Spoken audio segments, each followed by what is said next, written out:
Mapalad ang anak na buhay pa ang magulang. Wala nang mahihiling pa na kaligayahan. Di tulad ng sa iba, maagang lumisan. Pag-aarug at pagmamahal ay hindi na iparamdam. Habang sila'y naririyan, dapat mong isipin, alagaan sila, mahalin at unawain. Pansariling kapakanan, huwag mo nang intindihin. Kanilang kalusugan ay pagtuunan ng pansin.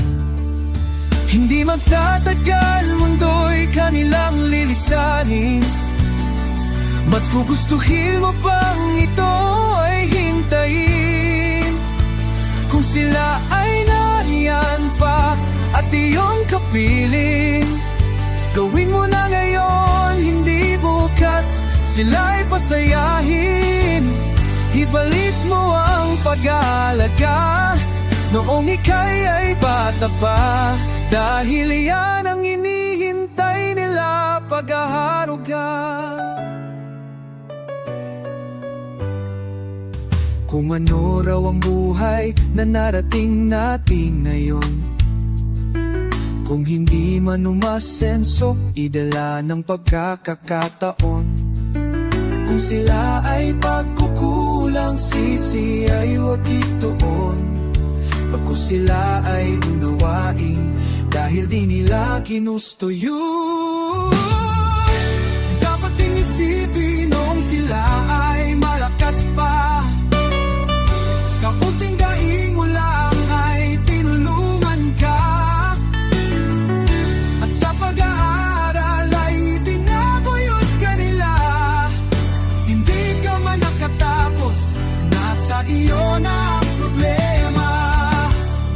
Ang kwento ko ay hindi pangonsensya.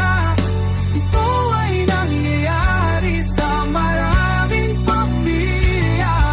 Pagsisisi sa huli, may iwasan kapag daka.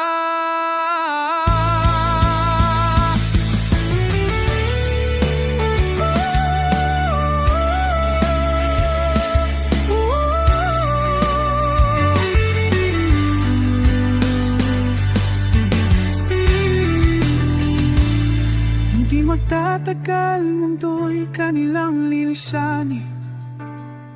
Mas gugustuhin mo pang ito ay hintayin.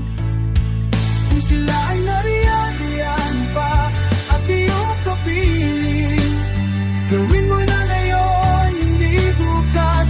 Sila ay pasayahin. Ibalik mo ang pag-aalagaan o ika'y ay bata pa. Dahil yan ang inihintay nila, pag-aruga.